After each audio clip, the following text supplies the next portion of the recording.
ഈ ക്ലാസ് നയിക്കുന്നതിന് വേണ്ടി ആലപ്പുഴ ജില്ലാ കളക്ടറേറ്റിലെ SI അതുമായി ബന്ധപ്പെട്ട അവിടുത്തെ മാസ്റ്റർ ട്രെയിനിയുമായ നിയാസ് മസ്കൻ. അസ്സലാമു അലൈക്കും വറഹ്മത്തുള്ളാഹി വബറകാതുഹു.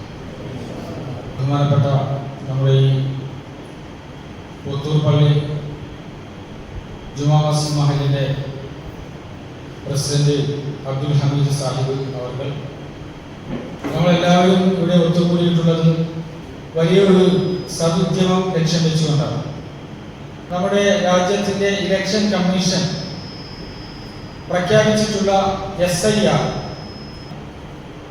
നിലവിൽ നമുക്ക് യാതൊരു തരത്തിലുള്ള ആശങ്കയോ ഭയപ്പാടോ ആവശ്യമില്ലാത്ത വിധത്തിലാണ് കടന്നു വന്നിരിക്കുന്നത് എന്നുള്ളത്. ഇപ്പോൾ ഇലക്ഷൻ കമ്മീഷൻ പ്രഖ്യാപിച്ചിട്ടുള്ള ഈ SIR സ്പെഷ്യൽ ഇന്റൻസീവ് റിവിഷൻ എന്ന് പറയുന്ന വോട്ടേഴ്സ് ലിസ്റ്റിന്റെ അല്ലെങ്കിൽ വോട്ടർ പട്ടികയുടെ പരിഷ്കരണമാകാം, അതിൻ്റെ ശുദ്ധീകരണമാകാം, അത് ഏറ്റവും നല്ല നിലയിൽ ആക്കി തീർക്കുന്നതിന് വേണ്ടിയുള്ള പ്യൂരിഫിക്കേഷൻ പ്രോസസ്സാകാം.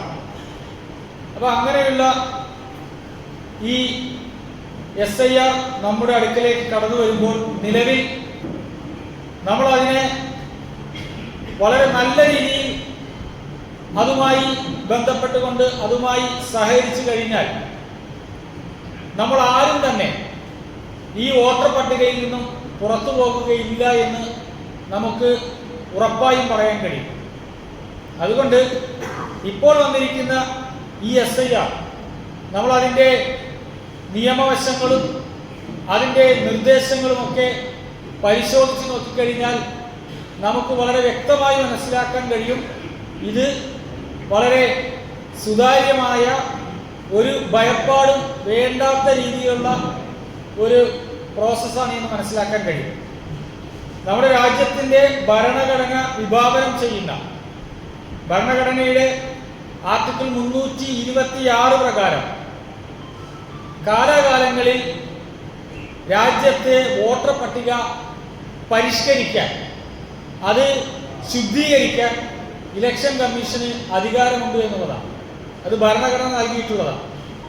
അതുപോലെ തന്നെ രാജ്യത്തുള്ള മുഴുവൻ ജനങ്ങൾക്കും യോഗ്യതയുടെ അടിസ്ഥാനത്തിൽ, യോഗ്യത എന്ന് പറയുന്നത് ഈ ഭരണഘടനയുടെ തന്നെ ആർട്ടിക്കിൾ 326 പ്രകാരം 4 യോഗ്യതകൾ പറയുന്നുണ്ട്.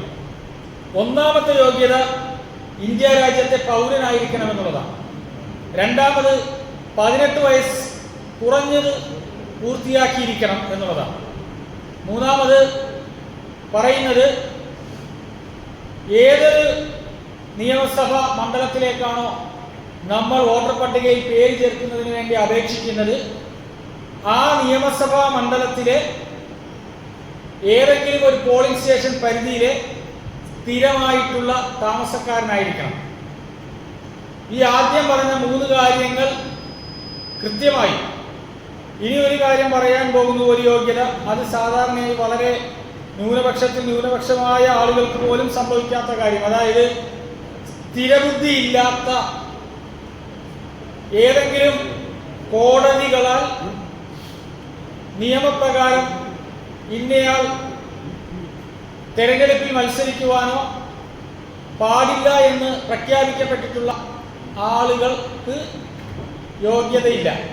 അപ്പൊ ഈ പറയുന്ന 4 കാര്യങ്ങളിൽ എലിജിബിൾ ആയിട്ടുള്ള ആർക്കും തന്നെ നമ്മുടെ രാജ്യത്തിലെ വോട്ടർ പട്ടികയിൽ അംഗമാകാൻ അപേക്ഷ കൊടുക്കാൻ കഴിയും എന്നുള്ളതാണ്. അപ്പൊ അത്തരത്തിൽ എല്ലാ വർഷവും ജാനുവരി 1, ഏപ്രിൽ 1, ജൂലൈ 1, ഒക്ടോബർ 1 ഈ 4 ക്വാർട്ടറുകളിൽ ഓരോന്നിലും 18 വയസ്സ് പൂർത്തിയാകുന്ന മുറയ്ക്ക് രാജ്യത്തിലെ പുതിയ തലമുറയിൽപ്പെട്ട യുവാക്കൾക്കും യുവതികൾക്കും ഈ വോട്ടർ പട്ടികയിൽ പേര് ചേർക്കുന്നതിന് വേണ്ടി അപേക്ഷിക്കാൻ കഴിയുമെന്നുള്ളതാണ്. എന്നാൽ എന്തുകൊണ്ടാണ് പെട്ടെന്ന് SIR എന്ന് പറഞ്ഞുകൊണ്ട് ഇപ്പോൾ ഇലക്ഷൻ കമ്മീഷൻ വന്നിരിക്കുന്നത് എന്ന് നാം പരിശോധിച്ചാൽ നമ്മുടെ രാജ്യത്തുള്ള വിവിധ രാഷ്ട്രീയ പാർട്ടികളും ഇതര സംഘടനകളുമൊക്കെ ആവശ്യപ്പെടുന്നതെന്നാണ് വോട്ടർ പട്ടികയിൽ ഒരുപാട് അപാകതകളുണ്ട്. മരണപ്പെട്ടവരായിട്ടുള്ളവരെ ഒഴിവാക്കേണ്ടതുണ്ട്. വർഷങ്ങൾ പലത് കഴിഞ്ഞിട്ടും ഈ മരണപ്പെട്ടവർ ഒഴിവാക്കപ്പെടാതെ തുടർന്നുകൊണ്ടിരിക്കുന്നു. സ്ഥലം മാറി മറ്റൊരു സ്ഥലത്തേക്ക് താമസം മാറിയിട്ടുള്ളവർ ഇവിടെയും അവിടെയുമായി വോട്ടർ പട്ടികയിൽ ഇരട്ടിപ്പ് എന്നുള്ള നിലയിൽ തുടർന്നുകൊണ്ടിരിക്കുന്നു. അങ്ങനെ കുറച്ച് അപാകതകളുണ്ട്. ആ അപാകതകൾ പരിഹരിക്കണമെങ്കിൽ അതിനുവേണ്ടിയാണ് ഇപ്പൊ ഇത്തരത്തിലുള്ള ഈ SIR പ്രഖ്യാപിച്ചിട്ടുള്ളത്. SIR പ്രഖ്യാപിച്ചുകൊണ്ട് ഇലക്ഷൻ കമ്മീഷൻ പറയുന്നത് ഇപ്പോൾ നിലവിലുള്ള, അതായത് ഈ 2025 ഒക്ടോബർ 27-ാം തീയതി വരെ നിലവിലുണ്ടായിരുന്ന വോട്ടർ പട്ടിക നമ്മളെല്ലാവരും അതിൽ ഉൾപ്പെടുന്നവരായിരിക്കും. പക്ഷെ എങ്കിൽ തന്നെയും ആ നിലവിലുള്ള വോട്ടർ പട്ടികയിൽ ഉൾപ്പെട്ടിട്ടുള്ള എല്ലാവരുടെയും വീടുകളിലേക്ക് ഇലക്ഷൻ കമ്മീഷന്റെ ഫീൽഡ് തലത്തിലുള്ള ഉദ്യോഗസ്ഥന്മാരായിട്ടുള്ള ബൂത്ത് ലെവൽ ഓഫീസർമാർ കടന്നു വരികയാണ്. ഈ ബൂത്ത് ലെവൽ ഓഫീസർമാർക്ക് 1200, 1100 എന്നുള്ള നിലയിൽ ഒരു പോളിംഗ് സ്റ്റേഷന്റെ ഒരു ബൂത്തിന്റെ പരിധിയിൽ അത്രയും വോട്ടർമാരുടെ കാര്യങ്ങൾ നോക്കുന്നതിന് വേണ്ടി ബൂത്ത് ലെവൽ ഓഫീസർമാർ കടന്നു വരുന്നു. അവർ വെറുതെ അല്ല വരുന്നത്. അവർ വരുന്നത് ഈ 2025 ഒക്ടോബർ 27 വരെ നിലവിലുണ്ടായിരുന്ന വോട്ടർ പട്ടികയിലെ മുഴുവൻ വോട്ടർമാരുടെയും അവർക്ക് എന്യൂമറേഷൻ എന്ന് പറയുന്ന ഒരു ഫോം പ്രിന്റ് ചെയ്ത്, അതായത് എൻ്റെ വീട്ടിലേക്ക് വരുന്ന ആ BLO കൊണ്ടുവരുന്ന ഫോമിൽ എൻ്റെ പേരുണ്ടായിരിക്കും, മേൽവിലാസം ഉണ്ടായിരിക്കും, എൻ്റെ ഇലക്ഷൻ ID കാർഡിലെ നമ്പർ ഉണ്ടാകും, എൻ്റെ ഫോട്ടോ ഉണ്ടാകും, പിന്നെ കുറച്ച് വോട്ടർ പട്ടികയിലെ വിവരങ്ങളും കുറെ വിവരങ്ങൾ തേടിക്കൊണ്ടുള്ള ഒരു ഫോമുമായിട്ടാണ് ഈ ബൂത്ത് ലെവൽ ഓഫീസർമാർ കടന്നു വരുന്നത്. ഇതാണ് ഒരുപക്ഷെ നമ്മുടെയൊക്കെ വീടുകളിൽ നിന്ന് വന്നു കാണും. അവര്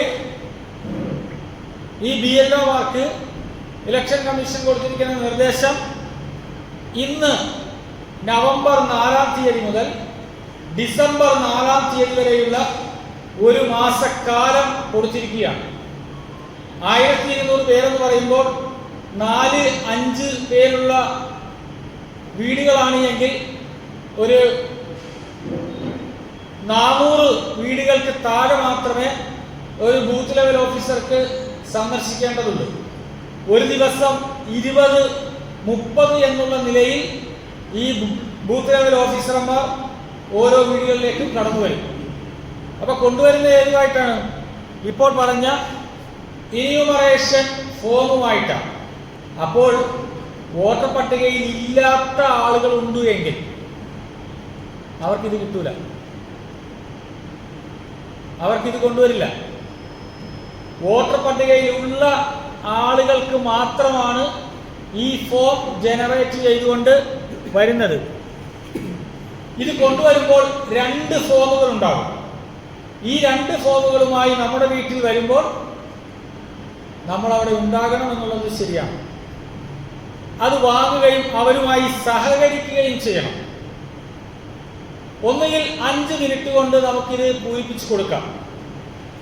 ഈ ഫോമിനെ കുറിച്ച് പറയുന്നത്, ഈ ഫോമിൽ നമ്മുടെ പേരും മേൽവിലാസവും എപ്പിക് കാർഡ് നമ്പരും വോട്ടർ പട്ടികയിലെ പ്രധാനപ്പെട്ട വിവരങ്ങളും കൂട്ടത്തിൽ നമ്മുടെ ഫോട്ടോയും ഉണ്ടാകും. അതിൻ്റെ താഴെ കുറച്ച് കാര്യങ്ങൾ ചോദിക്കുന്നുണ്ട്. നമ്മുടെ ജനന തീയതി, നമ്മുടെ ആധാർ നമ്പർ, നമ്മുടെ election voter ID number, mobile number, പിതാവിൻ്റെ പേര്, രക്ഷിതാവിൻ്റെ പേര്, മാതാവിൻ്റെ പേര്, മാതാവിൻ്റെ ഇലക്ഷൻ കമ്മീഷൻ ID കാർഡിലെ നമ്പർ, പിതാവിൻ്റെ നമ്പർ, പങ്കാളിയുടെ തുടങ്ങിയ വിവരങ്ങളാണ് ആദ്യത്തെ ഭാഗത്ത് ചോദിക്കുന്നത്. തൊട്ടു താഴെ 2 ഭാഗങ്ങളായിട്ട് തിരിയുന്നുണ്ട്. അതിലൊന്ന് ചോദിക്കുന്നത്, ആദ്യത്തെ ഇടതുഭാഗത്ത് ചോദിക്കുന്നത് ഈ പറയുന്ന വോട്ടറുടെ പേര് 2002-ലെ SIR വോട്ടർ പട്ടികയിൽ ഉൾപ്പെട്ടിട്ടുണ്ടെങ്കിൽ ആ വിവരങ്ങൾ രേഖപ്പെടുത്തുക. ഇവിടെ ഇരിക്കുന്ന നമ്മുടെ ആരുടെയെങ്കിലും പേര് 2002 വോട്ടർ പട്ടികയിലുണ്ടോ? ഇല്ലാത്തവരുണ്ട്, ഉള്ളവരുമുണ്ട്. ഇപ്പൊ 2002 വോട്ടർ പട്ടികയിൽ പേരുള്ളവരെ സംബന്ധിച്ചിടത്തോളം ഒരു ഡോക്യുമെന്റും സമർപ്പിക്കേണ്ടതില്ല. ഈ ഫോം നമ്മുടെ വീട്ടിൽ കൊണ്ടുവരും. വീട്ടിൽ എത്ര മെമ്പേഴ്സ് ഉണ്ടോ വോട്ടർ പട്ടികയിൽ പേരുള്ള അവർക്കൊക്കെ ഈ ഫോം നൽകും. വേണ്ട രേഖപ്പെടുത്തലുകൾ വരുത്തി ഒപ്പിട്ട് നമ്മളിത് ബൂത്ത് ലെവൽ ഓഫീസറിനെ ഏൽപ്പിക്കണം. ഒരു ഫോമും കൂടി കാണും.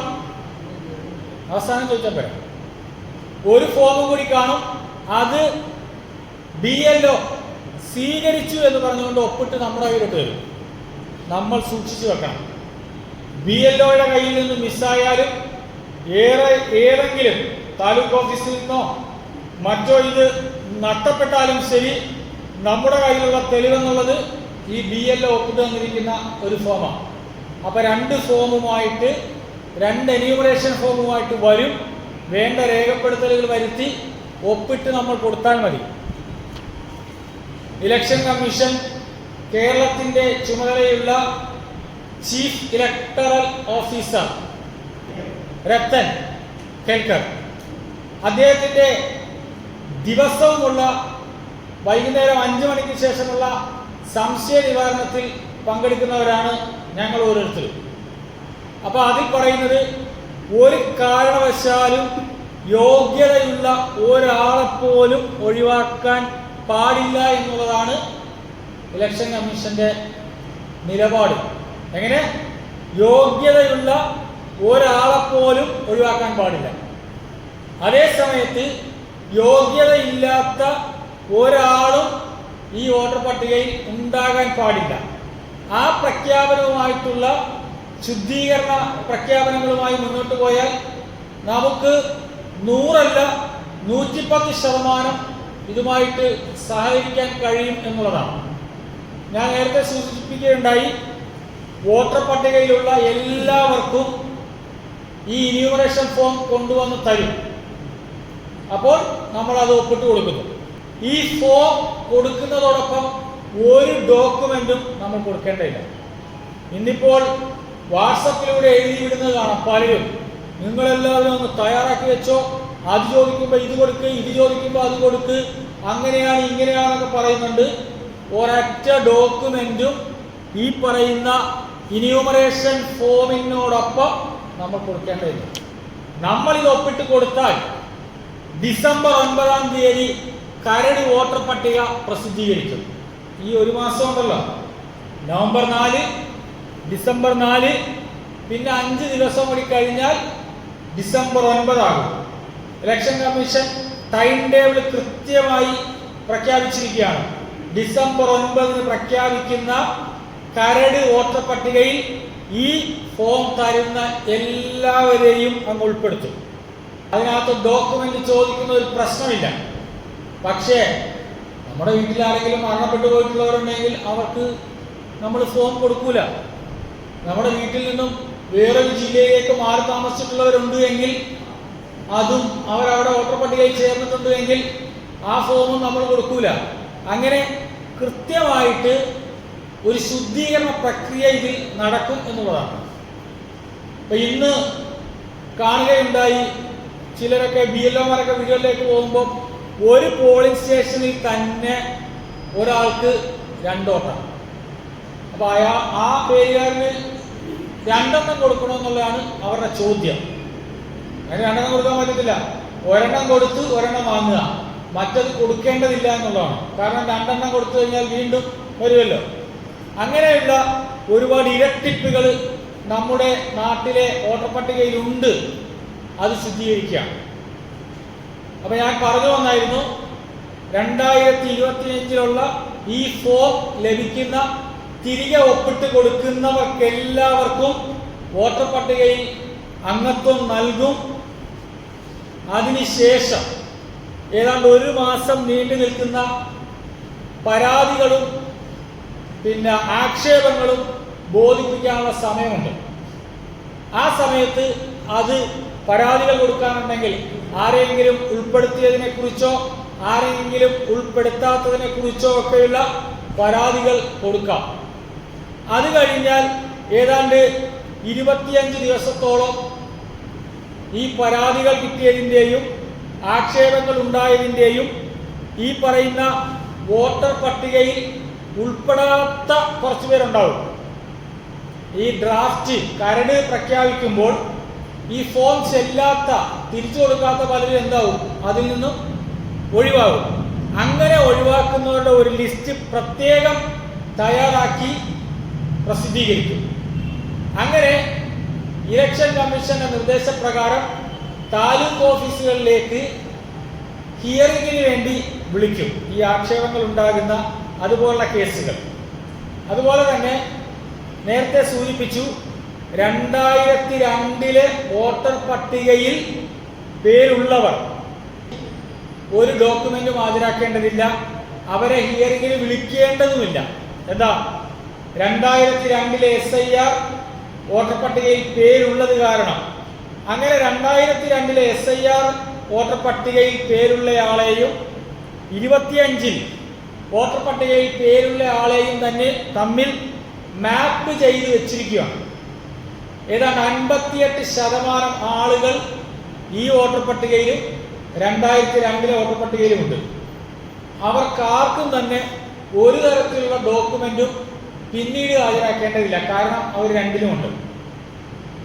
ഇനി കുറച്ചു പേര് നമ്മുടെ ചെറുപ്പക്കാരായിട്ടുള്ളവർ 2002 വോട്ടർ പട്ടികയിൽ കാണില്ല.